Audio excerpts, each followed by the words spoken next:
弟兄姊妹晚安，晚安嚇。咁第一次又喺大家當中都我哋祈求主透過今晚咧係即係唔單止同弟兄姊妹分享神嘅話啦，都係同我講説話嚇。因為每一次宣講咧都係上帝對我哋眾人嘅宣講嚇。OK，咁今日個題目咧就要講下㗎，基督門徒的是是非非。講呢個題目，因為大家嘅教會嘅年題嘅主題呢係關於基督嘅門徒啊，咁我一齊思考一下咯。咁當然啦，是是非非就唔係講是非啦，係咪？咁所以唔係講緊基督門徒有啲咩有咩講下是非嘅嘢啊，唔係咁嗬。是是非非即係呢，作為基督嘅門徒呢，有啲乜嘢？我哋係要我哋係邊一個啊？是即係你係邊一個啊？有啲咩嘢你係要做嘅嚇？就所以是啊。另外有啲咩嘢咧係唔應該做嘅嚇，或者係唔係咁噶，我哋唔係咁噶嚇。所以其實係講緊呢樣嘢嚇，我哋一齊去思考啊，好冇？好，我哋正式嚟到係領受神嘅話，我哋一齊禱告好嗎？再一次禱告，親愛聖靈，我哋向你禱告，因為你被稱為真理嘅靈，你引導你嘅子民進入真理當中。因此，我哋呼求你幫助我哋，無論孩子一息間口中嘅所出嘅每一句説話，我面前嘅弟兄姊妹一齊去讀你嘅話，一齊去思想，一齊默念每一個意念，求真理嘅聖靈祝福轉化，能夠成為你嘅道喺我哋嘅心裏邊呢扎根結果百倍。願你幫助，願你使今日嘅崇拜能夠榮耀上主你嘅名，叫你嘅子民得益處。禱告奉耶穌嘅名。阿門。咁就啱啱讀嘅經文讀咗一次噶啦，咁當然我哋一節節咁讀啦，就比較冇個成個圖畫睇得到嚇。咁如果你讀開聖經，我相信你比較習慣讀嘅就係和合本啦，或者和修版啦嚇。咁我哋今日選讀經文呢，就係新漢語譯本嚇。咁其中一個都幾值得大家參考嘅譯本，因為和合本熟啊嘛，我哋試下從呢個嚟到睇下。咁我哋睇啲咩咧？咁嚇，首先我哋講是是非非嘅事啦嚇，就係我哋話咧係基督門徒鎖匙係乜嘢嚟嘅？佢係到底係咩嘅身份啊？OK，嗱呢度咧一開呢度經文有一個字咧係重複㗎，佢就話咧要唔好做卑賤嘅事，或者唔好做卑賤嘅嘢，唔好做卑賤嘅器皿卑賤。OK，另外咧就係尊貴嚇。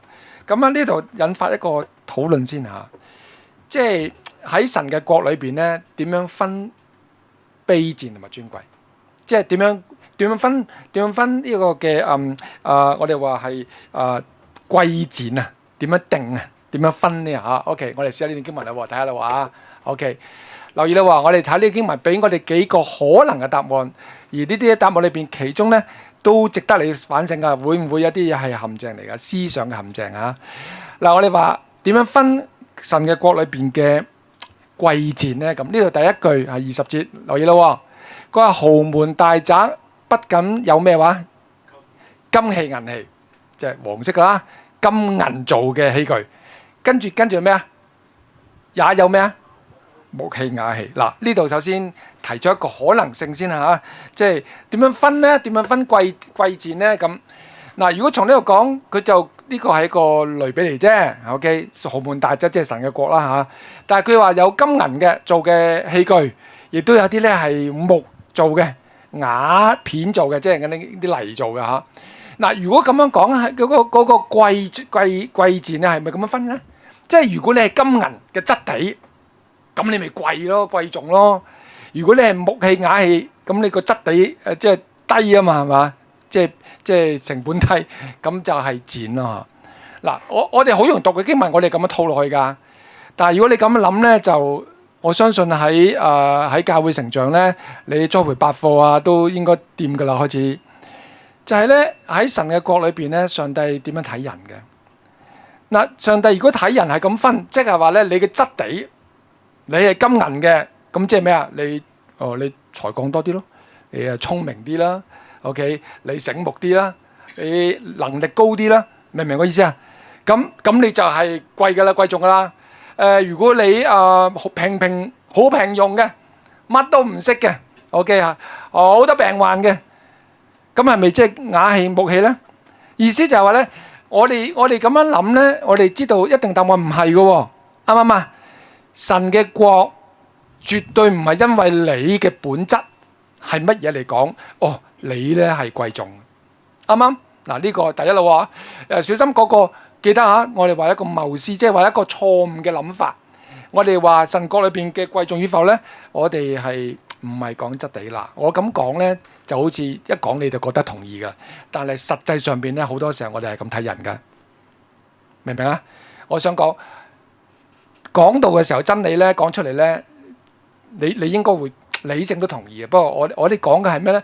我哋心裏邊係咪真係咁諗？嗱，神嘅國咧，挑戰我哋第一個諗法。喺神眼中，你貴重與否、卑賤與否咧，就唔係同你嘅所謂嘅擁有嘅條件有關，質地有關。好啊，第二個可能喎，留意下啦喎，睇經文呢個，我特別喜歡新漢語咧，因為佢將一個原本嘅意思譯出嚟係和合本冇譯嘅噃，就係同一節，佢話咧有啲用途貴賤，啊和合本就冇用途呢個字啊，有啲用途卑賤，嗱咁樣又多啲唔同咯喎。點樣分貴賤啊 ？OK， 咁啊，如果唔講你質地，就講你用途咯。即係你用喺啲好重要嘅事上邊，咁你就係貴重咯。啱唔啱啊？即係你咁講，如果你用喺啲卑賤嘅，咁就係即係冇咁好咯。咁舉個例啦，即係當係豪門大宅啦嚇，即係器具啊嘛，當係家具啊器具啊。哇嚇！如果你咧係即係點啊？如果你係嗰個即係嗰個碗食飯個碗筷，即係透過你個主人嚟食嘢落個肚嘅，咁樣真係好緊張啊，係嘛？嗰個係好嘅，我哋話呢啲即係用途咧係好貴重嘅嚇。但係唔係喎，你係馬桶嚟嘅，廁所嚟嘅啫，哇！即係盡可能都唔會用佢啦。OK， 盡快離開啦。嗱咁樣講咧，即係話個用途啊。OK， 嗱留意咯，呢個第二個可能咧，用途尊貴嚟或者係貴重，係咪咁嚟分咧？咁如果係咁咧，你亦都我哋要問一個問題啦，即係我哋認識嘅真理係咪咁嘅咧？即係一個弟兄姊妹嘅侍奉，用翻崇拜講啊，好唔好啊？喺台上邊啲緊要啲。之前嗰啲嚟到清潔啊、預備地方啊、執堆凳嗰啲，咁你就冇咁重要啦。嚇係咪咁分啊？即絕對唔係啊，係咪啊？但係留意咯，我哋一定知道唔係嘅。不過我哋心裏邊有時咁樣睇人啊嘛，係咪啊？你哇佢好大發揮啊，佢嘅崗位好重要啊，又或者唔一定教堂裏邊啦，教大堂會裏邊啦。我哋知道咧，生活嘅唔同嘅職分都係神用啊。哦唔係啊，你好專業人士啊，嗰個唔係，明唔明啊？我哋係咁諗啊，問題係，但係聖經話，呢個唔係咁喎。咁到底個答案係咩咧？點樣神嘅國裏邊點樣分貴賤㗎？呢段經文咧有個好重要嘅答案嗱，大家睇清楚啦喎。OK，頭先兩個咧都係我哋嘅錯誤嘅思想啊，謬思。但係我哋真係咁諗嘢㗎嚇。聖經挑戰我哋唔係咁㗎嚇。留意咯喎，第21節。第21節佢話：人若自潔脫離卑賤嘅事，就必作貴重嘅器皿。最尾呢8個字咧，即係呢9個字啦嚇，和合本就更加清楚啦，或者更加熟啊！我哋嚇綠色嘅字，如果你讀到嘅，你一齊讀咯喎。綠色嘅 highlight 嘅幾個字啊，預備起，被對主人有用。OK， 和合本就分別為聖，合乎主用8個字。咁啊，新漢語就係被分別出嚟對主人有用。嗱，呢個就重要啦。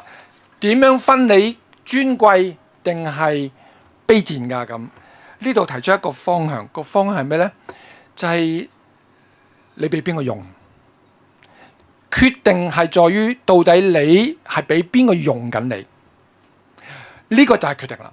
如果你係被分別出嚟俾神用嘅咧，咁你就係尊貴啦。嗱，意思就係話咧，被分別為聖俾主用，生命嘅尊貴與否咧，唔完全在於我哋條命咧係俾邊個用緊，呢個先係決定。OK，咁即係話咧，佢個答案係咁啦嚇，即係話咧，我哋如果我哋係作為門徒，我哋器皿啊，器皿嘅主人係邊個就決定嘅價值。得唔得先？即係你屬於邊個，就決定咗你係尊貴定係卑賤噶啦。如果你係屬於呢個世俗嘅，OK， 得唔得？咁咪俾卑賤咯。如果你同我係俾神用緊咧，咁啊貴重噶咯。無論用喺邊一度，用喺講道又好，用喺咧同人傾偈又好，用喺清潔嘅禮堂又好，冇分別，冇用，即係冇分別啊！完全都係一樣係尊貴嘅。嗱，呢個係重要㗎嚇，即係我唔知大家都睇唔睇到呢點嘅重要性嚇。即係即係用個比喻啦嚇，即係例子啊。香港冇人唔識李嘉誠啦，係咪啊？OK，咁啊李嘉誠你屋企裏邊有好多家具㗎嘛，係咪？啱唔啱啊？咁就睇下嗱，譬如李嘉誠屋企應該好多碗啦，請好多客人啦，係咪？嗰啲碗都好靚㗎啦。但係邊隻碗最重要啊？李嘉誠用嘅啦，肯定係咪啊？李嘉誠用嗰個碗就最重要咯。嗱，我咧讀神學之前，即係中學畢業就做嘢啦。咁啊，我就試過呢個經歷啦。我喺一間會計師樓咧，就一個做啲 office boy 啊。即係會計師樓咧，我哋當時以前咧就係由最低級做起咧，係做咩咧？係嗰啲我哋都唔知點譯啦。嗰啲 office boy 中文係乜嘢啊？又好似信差，又係辦公室助理已經好聽㗎啦。總之就係咧，係做咩咧？乜都做，影印啊，信嗰啲信啊，更加重要一件事啊！我啲 office boy 唔係得我個㗎，因為 office boy 跟住咧升咧就升嗰啲叫做初級嘅核數員㗎啦，再上咧就係高級㗎啦。好啦，做 office boy 嘅時候點咧？有幾個㗎喎，我哋朝頭早咧輪流做㗎，一做係最早返到公司洗杯。所有高級過我哋嘅同事嘅杯都係我哋洗嘅，包括老闆。我想提呢個經歷咯，即係都係洗杯，全公司嘅杯都我洗嘅喎。洗完之後佢哋翻到嚟咧就開始用個杯嘅咯喎。我同你講啦，所有同事嘅杯咁啊，我咪就執埋一齊攞廁所洗咯。但係老細嗰隻就好緊張，好緊張啊！唔係因為佢特別貴喎，坦白講，望落去只係普通個杯啫喎。但係老實嘅杯咧係零零舍舍攞住個杯去㗎，千祈唔好同其他杯一齊困啊！因為困爛咗會點啊？好大件事。呢隻杯點解咁緊要啊？因為老細㗎嘛，個主人係邊個就決定咗呢隻杯嘅價值。再提我哋條命啊！我哋俾邊個主人用緊，係決定我哋係貴重定係卑賤。其實好直接嘅，我哋生活裏邊都明㗎。我哋有時去下一啲嘅博物館啊，或者係啲古蹟啊嗰啲地方行過啦嚇。大家知道咩叫做文物啊？文物就係啲名人用過嘅嘢，咪文物咯。OK， 名人用過嘅喎，呢個明啊 ？OK， 嗰個宋皇台嗰嚿石咧，大家去過啦。嗰個石有咩特別啫？特別，因為皇帝坐過啊嘛，係咪啊？陶蘭嚟過坐過啊嘛。你嘅宋代嘅皇帝記得嘛？佢坐過都咁緊要啦。嗱，名人用過嘅嘢叫文物，咁我用過嘢叫咩啊？廢物。呢個就分別啦，啱唔啱啊？你同我普普通通用過嘅嘢咪抌咯，用過。唔係喎，名人用過啊。而家打緊咩杯啊？世界盃啊！世界盃你知道咧，完咗咧，有啲人好，啲球員好威噶嘛。最出名嗰個邊啊？C朗同埋另外個咩啊？美斯啦，兩個。哇！你知唔知所有世界盃比賽完咗，啲球員咪換衫嘅？哇！個人都想換到 C 朗嘅衫，換到美斯嘅衫㗎。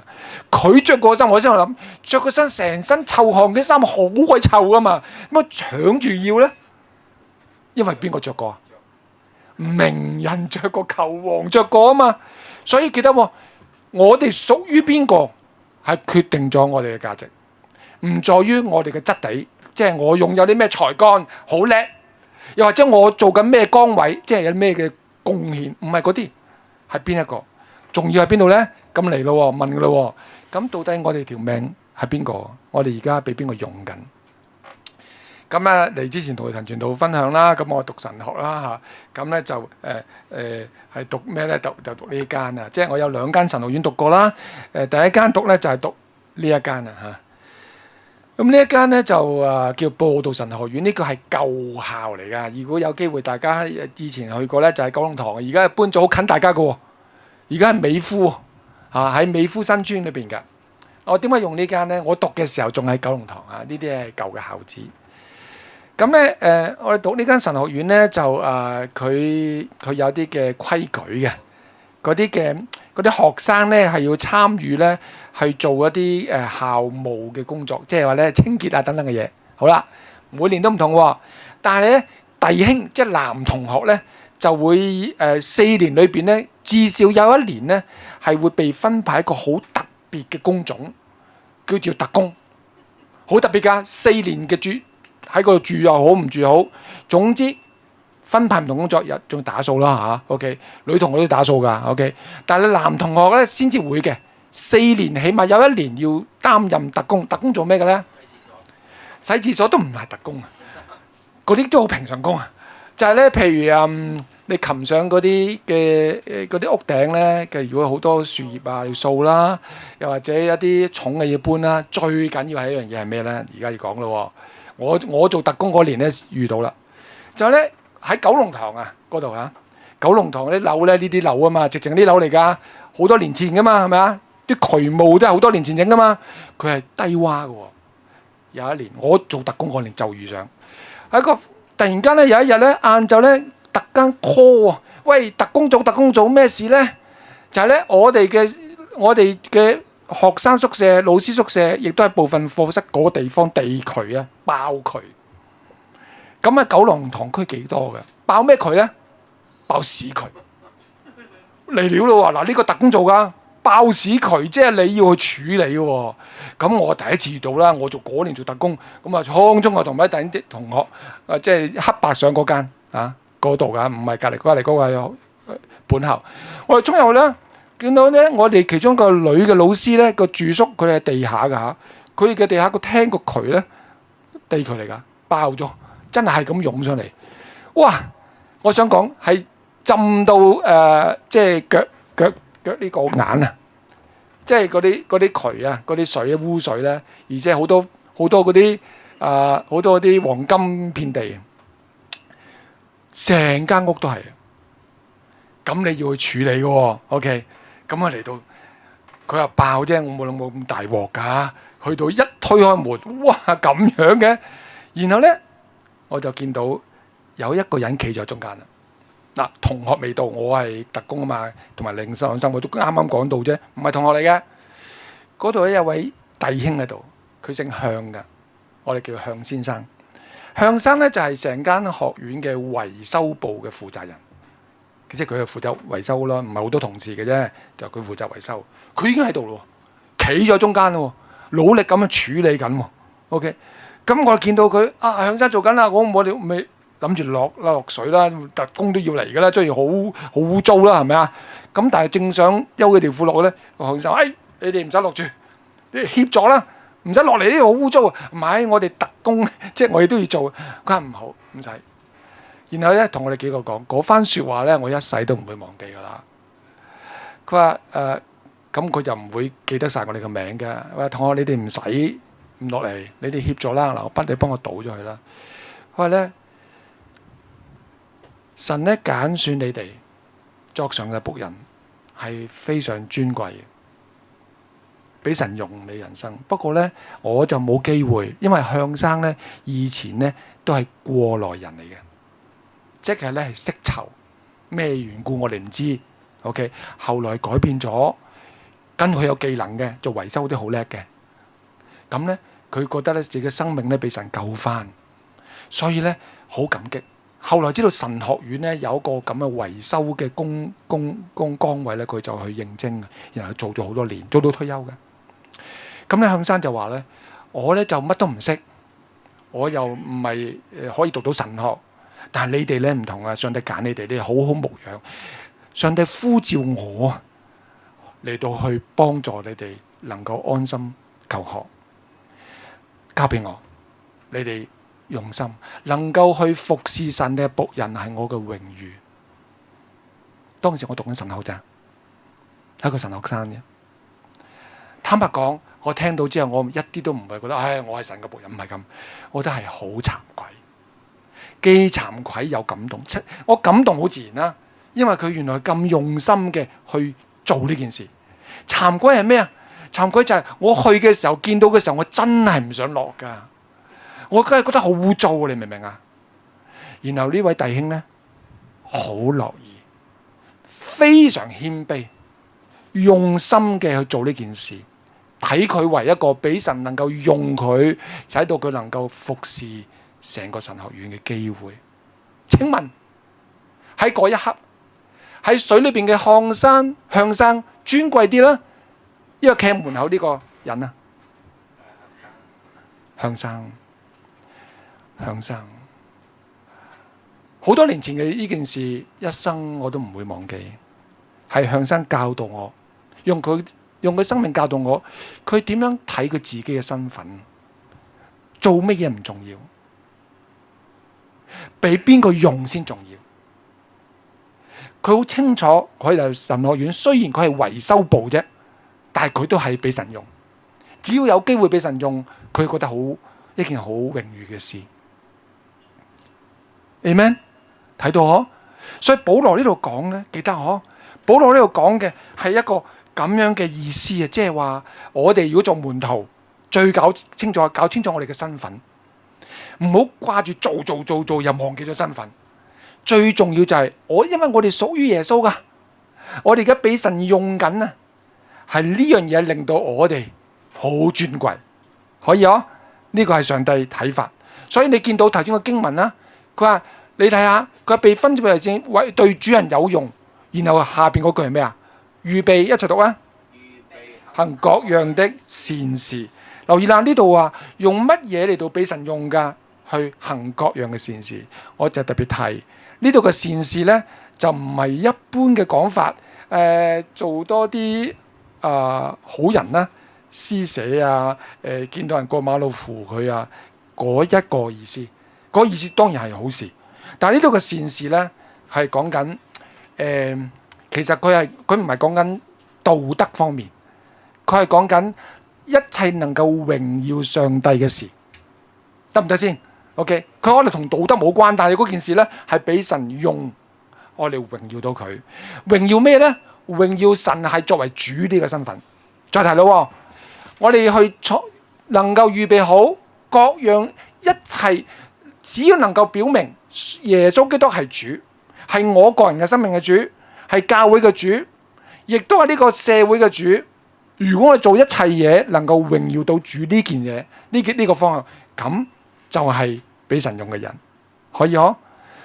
所以咁樣睇呢，一個人係咁，門徒唔單止個人啦，一班人門徒群體，教會都係咁，係咪啊？如果教會一個唔覺意，就要咩啊？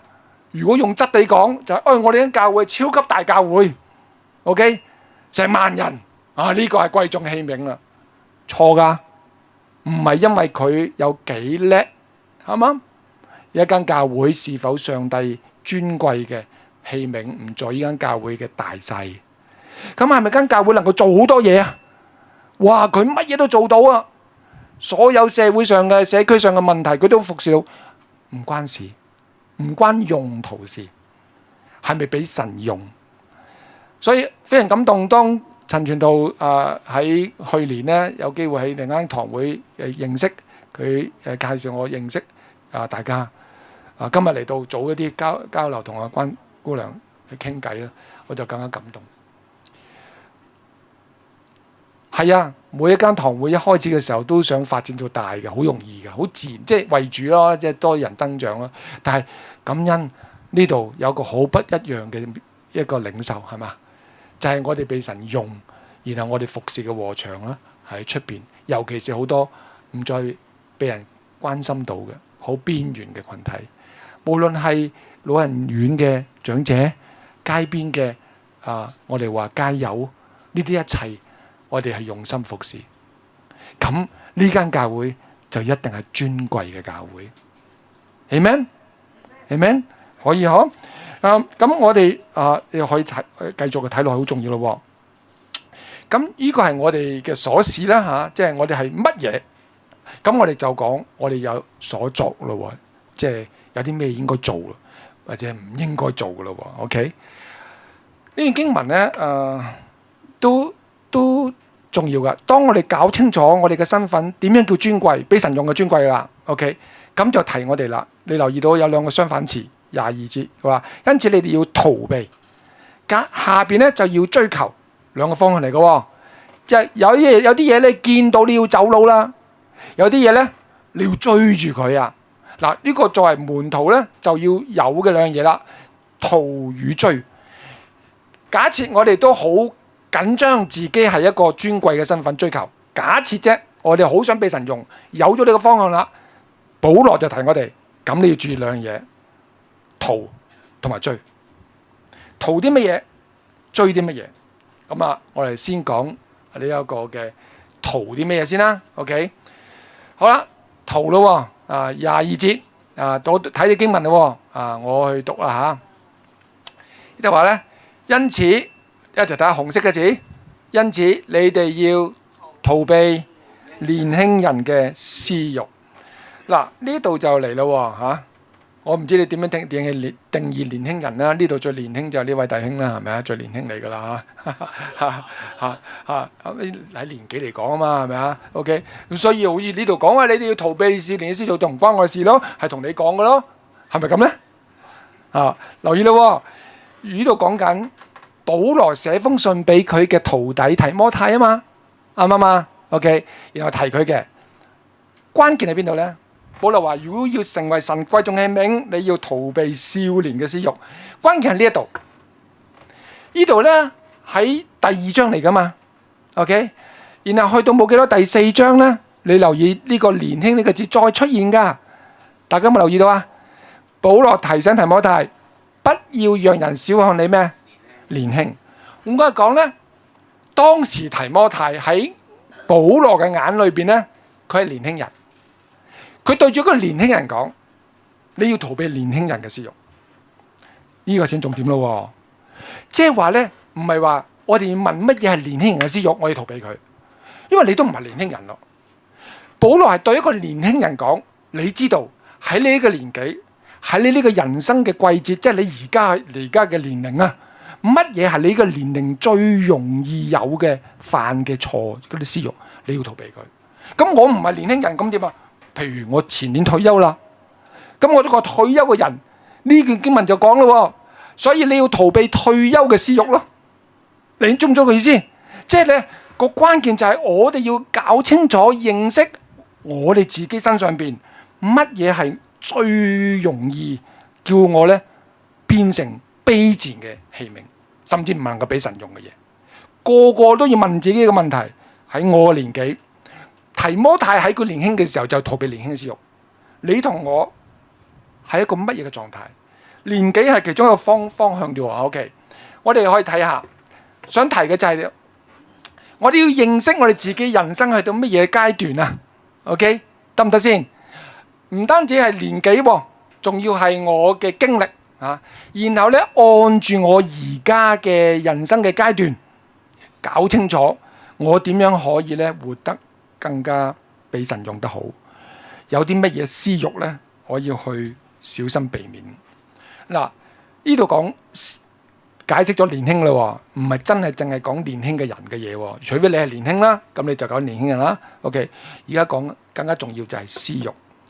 嗱，私欲咧，逃避私欲啊嘛，私欲係乜嚟嘅咧？咁呢段經文就冇清楚講，另一段經文有清楚講噶。雅各書第1章14、15節，如果你讀到啲字唔太細粒咧，方便一齊讀咯噃。預備1、2、3。其實是被自己的私欲所牽纏、所引誘，然後私欲懷了胎，就誕下罪來，罪既成長，就生出死亡。嗱，呢度講係咩咧？雅各就補充咯，咩私欲咧？佢話每一個人犯罪啊，被引誘犯罪咧，係被乜嘢牽引誘惑噶？邊個嘅私欲？係自己噶，記得我對我引到我最容易落答嗰啲罪咧，可能對你冇反應，唔關你事，因為你對呢樣嘢冇影響嘅，你唔會被佢吸引。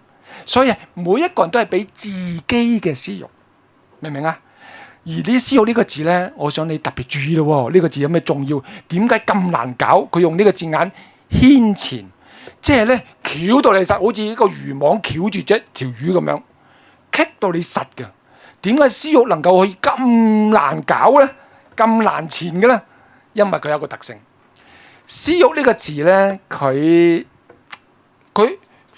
負面用咧就係引誘你犯罪，佢有正面嘅意思嘅喎。正面就係你裏邊嘅渴想，你渴望啲乜嘢？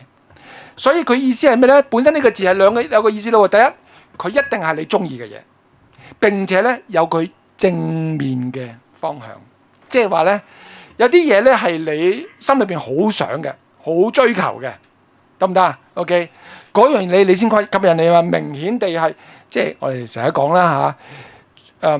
如果你喺行街上邊咧 ，OK， 行街如果你個氹。OK， 個氹咧有人嗰啲工人鑿地啊有氹啊，動個牌叫做危險，咁仲危唔危險啊？唔危險啦，因為動個牌啦嘛。OK， 你會知道佢存在啊嘛。私慾咧難係難邊度咧？佢係隱藏喺你嘅渴望度，你心裏邊嘅渴望嗰樣嘢可以係正面嘅，但你追求嘅時候咧就變成你嘅黑暗面會吞噬你嘅，呢個先難。舉啲簡單嘅例子啊 ，OK， 譬如啦，用翻我自己例子咯，嗬。頭先我講我前年退休啦嘛，咁啊退休人嘅私慾，乜嘢退休人士最容易有嘅私慾咧？旅行都唔係錯嘅，絕對係。懶惰啊，開始有惰性啊，係咪？你唔覺得咁明白啦？真係知己嚟噶，係啊，好有共鳴，係咪啊？真係之前幾勤奮到咧，退休呢個諗法咧，生活咧，慢慢開始一個人咧有一種怠惰。其實你退休嘅狀態底下嗰種自由咧係好向往，因為你可以更多自由去做好多嘢，但慢慢地咧冇網管啊嘛。開始慢慢咧就要怠惰，記得嘛？渴想嗰樣嘢冇錯，但係喺個過程裏邊咧，可以係好多誘惑噶，見到嘛？可以咯，所以你要注意了解呢件事啦。又或者咧，我哋講啦，係頭先都聽過啦。譬如咧，大家喺呢間教會好正咧，喺邊度咧？我唔係隨便講，真係講得好正噶。因為咧，你知道嘛？喺出邊咧，好多教會咧，用盡九牛二虎之力，所有嘅牧養同工嚇。假如佢係正正經經牧養嚇，佢一定會咁樣諗法嘅。佢會好努力去裝備弟兄姊妹，用心喺佢平時生活去服侍人，啱唔啱啊？但係喺教會發展咧，有好多工作啊嘛。開始弟兄姊妹就好忙啦，成日都係記住喺教會裏邊好忙，就忘記咗咧喺出邊去服侍人呢個使命。但係大家唔同，大家呢間教會咧係裝備你咧出去幫人嘅。好啦，想問下，對一個經常從事幫助人嘅角色呢個人，佢有咩私慾啊？你做到啊？要逃避你嘅私慾喎，你自己啲私慾即係屬於你嘅。哦，如果上帝用你咧？好用你去探訪嘅時候咧，個個都唔騷嘅，係騷你嘅喎。點解咧？講福音咧，其他團隊講極都唔信主，但係你講一講你就信主嘅咧。而假如係咁先算啦，俾神用緊啊嘛。你心裏邊渴望幫人啊，幫助人嘅人，佢嘅私慾係咩？俾人讚賞，好需要人肯定啦。更加咧有一種因為你幫助人啦，係咪啊？係啊，容易將個榮耀俾咗自己啊，真係會咁啊！大家都好明白啦，呢個要注意啦。嗱，真認真喎，如果你喺呢間教會被裝備，你又好渴想，事實上神真係好需要用，好會用你。咁你要小心乜嘢係嗰個位置嘅私慾，要逃避嗰啲私慾，唔係逃避咗幫助人呢個服侍喎。要小心呢件事，要避免呢件事。有時幫助人呢，有另外一種更容易有嘅嘢，唔覺嘅，不過會出嘅。嗱，我哋幫助人咧，呢個字眼已經唔係太好啦，唔係唔好，而係太有一種諗法。你幫一個人呢，就好似有一種強去扶一個弱嘅，明唔明啊？高去扶一個低嘅一種咁諗法。咁你幫助人嘅時候呢，可能你同我去通州街去探望。咁喺前年呢，我都去喺通州街公園呢去做帶一班弟兄姊妹去嗰度服侍啦。OK， 咁係啊，佢喺嗰啲街友，我哋派飯或者係跟住去崇拜等等，我哋都有個咁嘅位置上邊。然後佢呢又願意聽你講喎，同你傾偈喎。咁個傾向係咪呢？幫下呢，高啊嘛，低啊嘛，就好容易有一種諗法控制啦。即係話咩控制呢？就係我呢係嗰個你要聽啊，我係幫你啊嘛，你要聽。OK， 我哋教嘅嘢當然正確啦，但係個心態上邊啊 ，OK， 你要聽我講。呢一個係一個，如果用頭先嘅字眼就驕傲咯，嗬。驕傲背後呢，就係我哋話，我哋彷彿呢，我哋係嗰個要控制嘅人。呢個就小心。嗱，中間唔係每一個弟兄姊妹都有呢個興趣會研究啦，但係咧我喺度順帶俾睇一睇啫。我哋睇下一個 page， 不過就呢度係啦。嗱，呢個唔使詳細講啊，即係咧我就係想俾大家知道咧，即係話自己的私欲係咩意思咧？更多時候咧就係自己嘅性格。呢度係九型人格，我哋唔講做細講啦。總之每一個人都有性格，每呢種性格冇高低嘅喎，性格冇好壞嘅喎，明啊？性格講配合嘅喎，但係原來每一種性格咧，佢有一個相應嘅性格嘅捆綁。OK， 得唔得啊？呢個咧大家去參考本書啦，好多書有寫嘅。呢個咧我主要係參考咧黃瑞君牧師黃謝嘅佢一套關於初信裝備，好好嘅。佢特別講到性格，佢後邊咧相應嘅捆綁，每一種性格咧都會有佢相應嘅黑暗面，嗰啲係嗰個私欲嚟㗎，要小心。嗱，我喺度無意並喺講道裏邊講一堂關於心理學，唔需要，我就想提啫，唔好以為呢個係我性格大晒，唔係㗎。記得性格有佢好美嘅地方，一個團隊有唔同嘅性格配合㗎嘛，但係每個性格去發揮嘅過程裏邊咧，會有佢嘅特徵同埋佢有嘅可能嘅一種黑暗。嗱，呢個我即係舉例俾大家知道，可以咯。咁所以大家要知道自己 OK 係你嘅私欲係咩啊？嗱，再講一次咯，你要問自己啦，我要問自己啦，我嘅私欲係乜嘢？要逃避。點解保羅話要逃啊？如果能夠講得上係你同我獨有嘅私欲，請你唔好同我咁幼稚啦。我初信耶穌嘅時候，我就以為你能夠勝過所有嘅私欲，即係勝過意思係面對佢，制服佢。如果你信耶穌10幾20年咧，你會知道咧，其中有1-2項咧係你搞嘅都搞唔掂嘅。保羅嘅智慧就係中國人都有呢個智慧啊，36計咩係上計啊？就係上計嗰啲，你要知道嗰啲敵人啊嘛，個真係喺你生命裏面潛磨你噶嘛，就唔好自己好似懶叻咁，我要贏佢，你贏唔到嘅，你走啦。即係咩叫走啊？譬如姊妹頭先講，你幫助人嘅時候好容易歸榮耀俾自己啊嘛。OK， 咁咯。如果假如自己好追求呢樣嘢，喺一次嘅服侍活動完咗啦，咁呢啲受幫助嘅人梗係會感激你啦，係咪啊？你會知道人哋嘅讚賞本來係善意，你都需要嘅，但係好容易轉成呢樣嘢，咁就唔好停喺嗰度啦。完咗即走啦，即走唔係因為你冇情，唔係因為你唔重視人，係因為你知道自己原來仲係有軟弱，你唔好逗留喺度 ，OK？然後好似等人讚你咁，做唔做到個意思啊？咁你逃咯，走佬咯，明唔明呢個？呢個係關鍵嚟㗎。我冇隔離嗰個人冇責任幫你睇呢樣嘢㗎。我所謂冇責任就係我哋保羅話你要逃避啊，你自己要逃避。逃避嘅嘢咧係你同我自己首要嘅責任。好啦，唔單止逃啊，仲要咩啊？追嗱，你要同嗰啲清心以清潔嘅心求告主嘅人，一同咩啊？係啊，一同追求公義、追求信心、追求愛心、追求和平。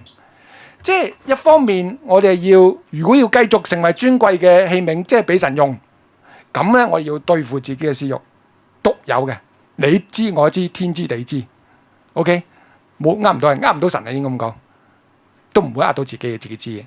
另一方面就要追，不過呢個追咧又好值得我哋稍稍探討，好快嘅啫。佢首先講嘅係要清潔嘅心嚟到同邊啲人一齊追。佢話要唔單止係你要追，你追嘅時候咧，你記得你要同人一齊追，即係你需要有 partner 咯，需要有同伴啊。OK， 咁呢啲同伴有咩特性嘅咧？佢話嗰啲同伴係清潔嘅心求告主嘅人，咁就有意思啦。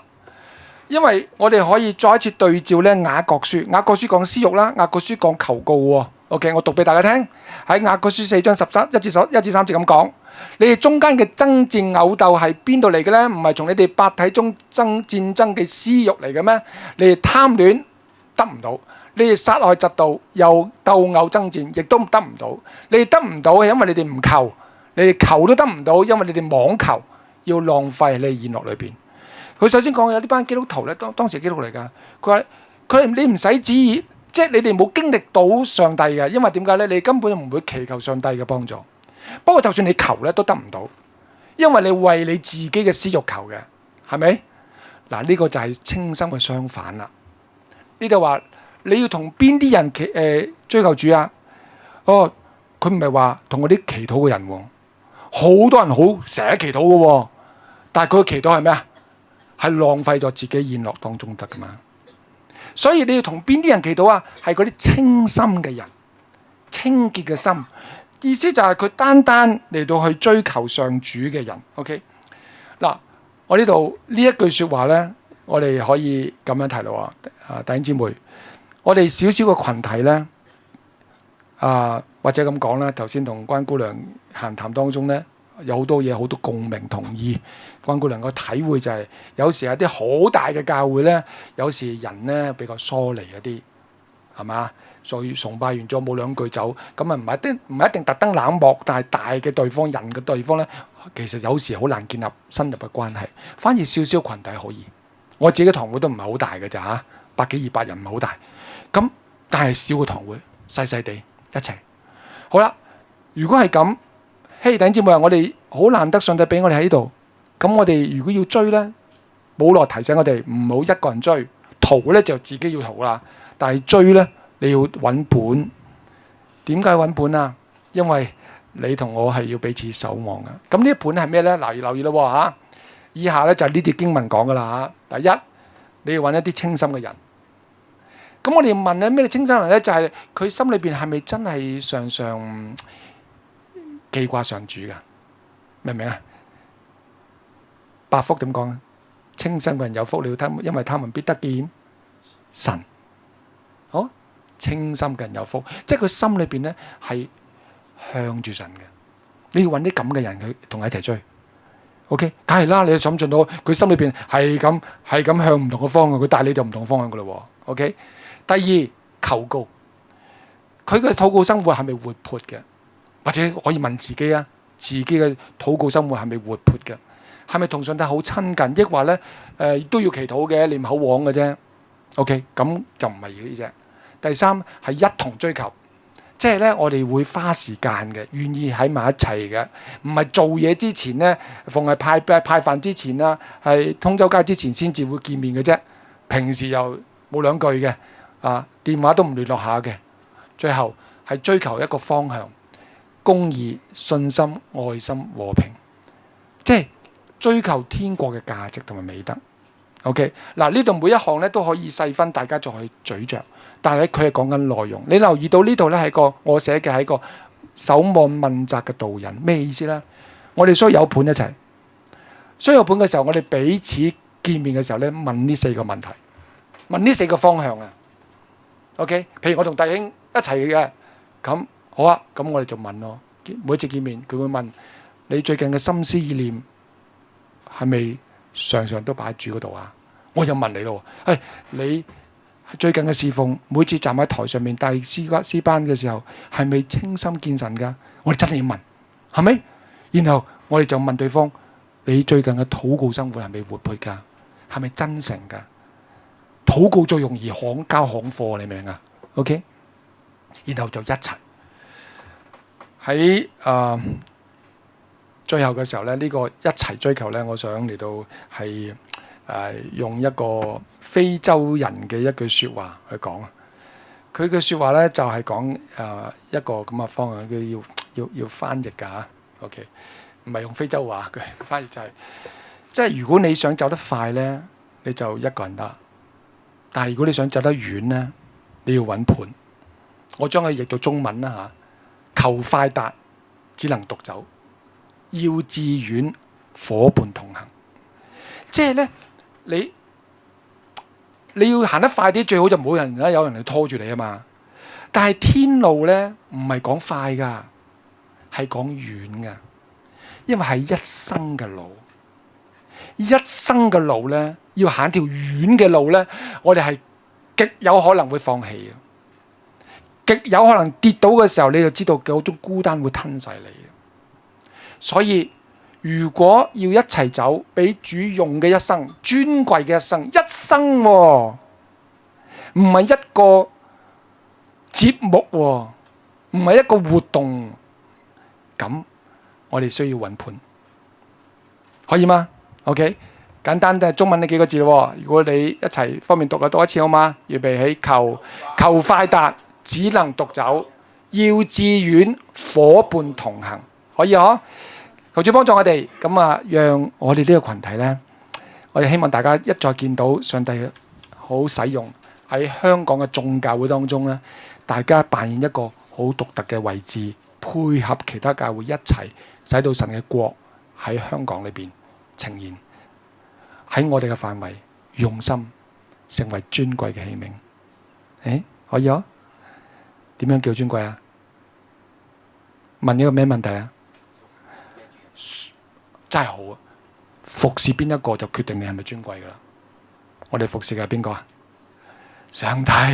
所以我哋真係尊貴，一偏差咗就卑賤。哪怕我哋同我係做啲好大嘅嘢，都好卑賤，因為佢唔係神嘅用緊嘅。可以啊？得啦，要做得好，記得要小心。既然要俾神用，就要認真面對自己嘅私欲，係自己嘅獨有嘅。我自己呢個人嘅年紀，我嘅性格，我自己擁有嘅背景經歷，都會有佢相應嘅光輝同埋黑暗，要好面對。呢個係要逃避佢。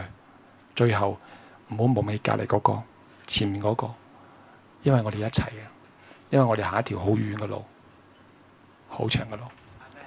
我哋一齊祈禱。主，多謝你留下你嘅話語，寶貴到不得了。